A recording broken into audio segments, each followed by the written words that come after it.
O que os anjos no céu devem pensar quando nos observam aqui na Terra? Talvez se perguntem quando os humanos vão perceber a verdade que está diante dos olhos deles? 2 seguidores de Jesus não estavam apenas sendo observados, eles tiveram a companhia de Jesus no caminho para Emaús, num momento em que parecia muito difícil e todas as suas esperanças tinham sido frustradas. A lição desta semana vai falar sobre não desistir e olhar sempre para o que está à nossa frente. Eu sou o Matheus Diniz. E eu sou a Neila Oliveira. E você está no canal LaMed, onde você estuda a Bíblia de um jeito diferenciado. E os nossos abraços dessa semana vão para os adolescentes da igreja de Coruripe da Cal, da cidade de Palmeira dos Índios, Alagoas. Para os adolescentes da igreja de Moema, na cidade de São Paulo. E para Emily Mancelli, que pediu um abraço para nós nos comentários. E nesta semana a gente tem um motivo especial para agradecer primeiramente a Deus e a você que tem acompanhado a gente no canal. Nós chegamos aos 4.000 inscritos, né, Matheus? Exatamente. E se você ainda não faz parte desses 4.000, lembre-se de se inscrever agora enquanto nós estamos falando isso. Lembre-se de ativar o sininho e de deixar o seu like, que ajuda para espalhar o vídeo para mais pessoas. Isso aí. Deixe seu comentário também, que a gente curte muito. E agora vamos ao vídeo.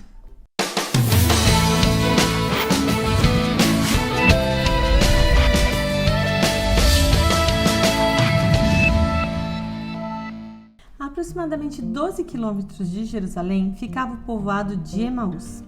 2 seguidores de Jesus estavam voltando para suas casas, mas eles estavam tristes, com a cabeça baixa, e a conversa girava em torno dos últimos acontecimentos em Jerusalém. Esses discípulos tinham ido a Jerusalém para comemorar a Páscoa, mas eles estavam pasmos, inquietos.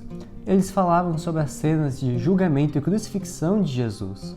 Eles não esperavam ter que voltar de Jerusalém tão tristes e deprimidos como eles estavam agora.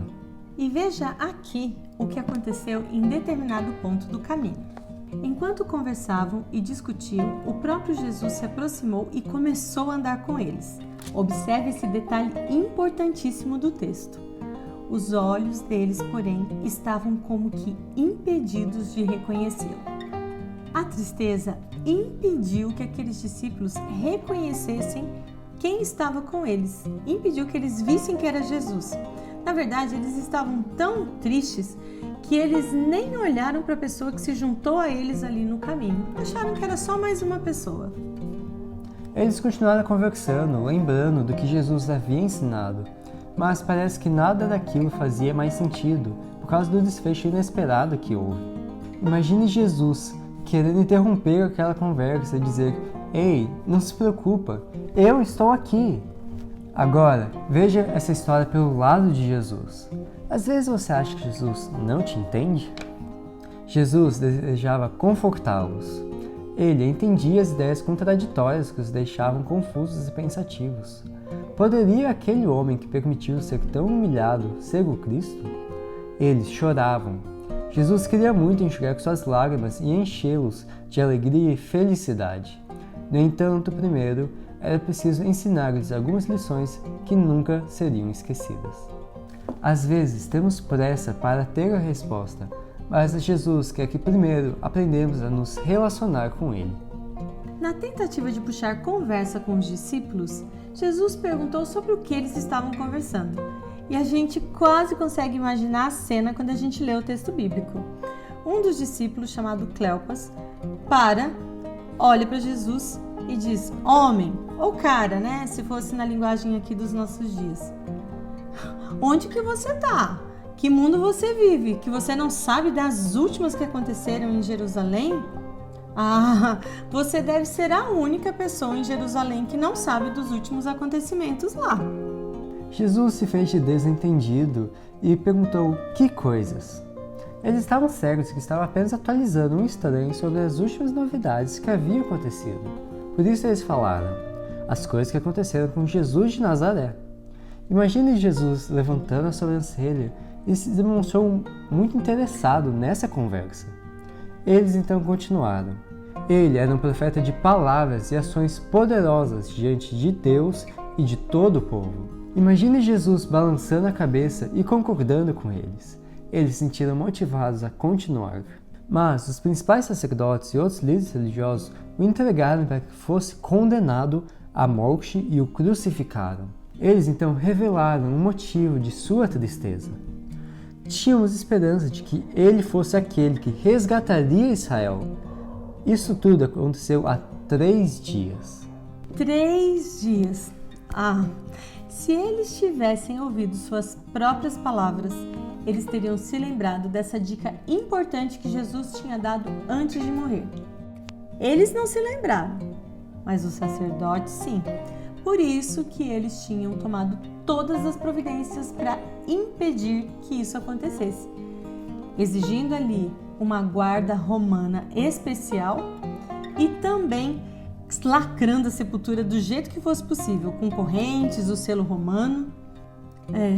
Mas os próprios discípulos de Jesus não lembraram. Os discípulos ainda falaram do testemunho das mulheres, que aparentemente pertenciam ao mesmo grupo que eles. Mesmo depois de eles terem ouvido que alguns homens também tinham constatado que o corpo de Jesus não estava mais na sepultura. Talvez eles quisessem que fosse verdade, mas era difícil demais acreditar nisso, pois até agora mais ninguém tinha visto Jesus. Então foi a vez de Jesus falar. E a entonação das palavras de Jesus depende de quanto você conhece Jesus. Alguns talvez pensem, achem que Jesus estava sendo duro, grosseiro, ou chamados de tolos. Mas para outros, Jesus estava simplesmente sendo sincero e demonstrando simpatia.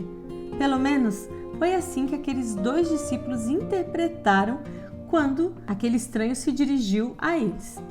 Detalhe, parece que aquele estranho já nem era mais tão estranho assim. Sabe aquele tipo de pessoa que quando chega parece que de repente muda o clima na hora? Aquele estranho lembrava muito o jeito de Jesus falar. Depois de chamar a atenção para o que realmente era importante, Jesus começou a explicar as Escrituras desde o começo da história bíblica, começando por Moisés, indo até as profecias e símbolos que apontavam para a vida, morte e ressurreição do Messias. Você já conheceu alguém que quando abre a Bíblia faz tudo parecer interessante, tudo fica muito legal? Você pode ficar horas sentado ouvindo ele falar e parece que o tempo não passa. Era assim toda vez que Jesus falava das Escrituras, e dessa vez não foi diferente. Mas Jesus ainda não tinha se identificado. Ele se referia a si mesmo como se fosse outra pessoa. Os discípulos estavam encantados com o que eles estavam ouvindo. Durante a viagem, o sol se pôs e agora os trabalhadores do campo estavam voltando para suas casas. Quando os discípulos chegaram, Jesus deu a entender que ia continuar a viagem. Mas eles queriam muito saber mais e disseram, por favor, fique conosco, olha, já está escurecendo. Jesus então concordou. Os discípulos foram e prepararam uma refeição bem simples.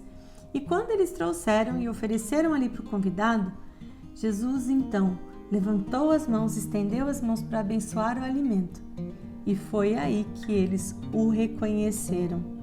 Viram as marcas dos pregos nas mãos de Jesus.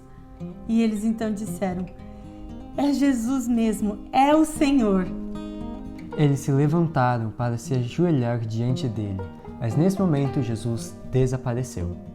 Agora eles entendiam porque o coração deles ardia quando o estranho falava sobre as Escrituras. Não podiam guardar essa notícia só para si. Eles então, mesmo com fome, cansados e já um breu total, voltaram para Jerusalém. Eles foram correndo, pois eles precisavam contar essa notícia para os outros discípulos também. Eles tropeçavam, caíam, se levantavam e às vezes corriam, mas eles voltaram para lá. Havia uma boa razão para tanta empolgação agora. A noite estava escura, mas o sol da justiça brilhava sobre eles. Era como se estivessem em um mundo novo. Cristo ressuscitou, diziam eles repetidas vezes. Precisavam contar para os que estavam tristes a maravilhosa história da caminhada para Emaús. Tinham que falar daquele que se unira a eles ao longo do caminho. Eles levavam a maior mensagem que já foi dada. As boas novas de que dependem as esperanças da família humana para este tempo e para a eternidade. E se fosse você no lugar desses discípulos, o que teria feito com uma notícia tão boa? Como você espalharia essa notícia? Jesus usou uma estratégia muito interessante com esses dois discípulos. Ele primeiro despertou o interesse deles pelas Escrituras e depois lhes explicou. Jesus apresentou as Escrituras com tanta propriedade que era difícil não entender. Ele falou dos profetas e das profecias e corrigiu a visão distorcida que os discípulos tinham dos fatos. Isso levantou uma questão: conhecemos realmente a Bíblia? Temos dedicado tempo ao estudo da Palavra de Deus? Temos buscado o Espírito Santo para que possamos entender o que realmente quer dizer? Ou temos terceirizado tudo isso, simplesmente acreditando em qualquer pessoa que nós ouvimos falar e que diz a sua própria interpretação da Bíblia?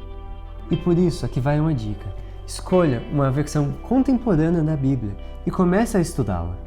Logo, tudo fará sentido para você. A outra lição tem a ver com a atitude dos discípulos. Primeiro, eles se interessaram pela mensagem e não deixaram passar a oportunidade. Depois, eles quiseram saber mais e insistiram para que o convidado permanecesse com eles. Quando eles compreenderam a mensagem, eles decidiram não guardar só para eles aquela mensagem poderosa. Eles saíram e foram contar para os outros. A gente tem uma notícia ainda mais maravilhosa. Jesus vai voltar em breve. E o que a gente tem feito com essa notícia? Há tantas pessoas ansiosas esperando por algo que lhes dê esperança. E essa é uma boa notícia que pode trazer significado para a vida delas. Fica aí o convite. Dê essa mensagem que pode fazer diferença na vida das pessoas.